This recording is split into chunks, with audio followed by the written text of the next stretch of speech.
Protutnjače hrvatskim prometnicama 80 luksuznih vozila. Papučicu gasa stiskače 150 zaljubljenika u kubike, njih čak 100 iz Hrvatske.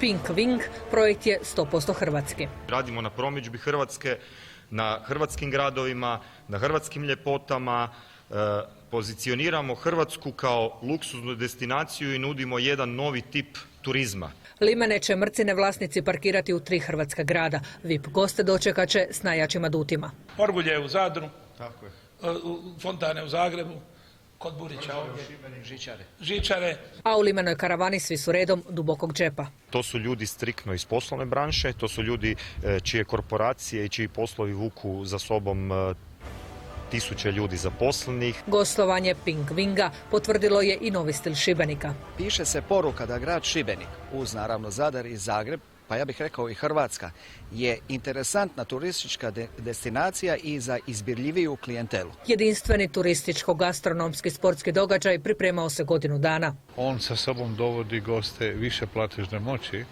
i ostvaruje veću potrošnju. I ono što je najvažnije, uz veću potrošnju imamo jako zadovoljne goste. A zajednički izlazak na turističko tržište pozdravljaju sva 3 gradonačelnika. Rijetko kod nas dođe na jednu destinaciju pa tu bude, 20 dana. On to obađe nekoliko gradova. Svi naši gradovi su prelijepi i mi se možemo i trebamo zajednički promovirati. Za odmor na 4 kotača i VIP tretman nije zagrizao čelnik Zagreba. Meni je pun kufer bijelih stoljnjaka, bještavila i svega. Obišao sam cijeli svijet za 16 godina. I mira bi trebao. Iduću godinu u limenoj karavani 300 vozila, a hrvatskim će prometnicama krstariti 7 dana.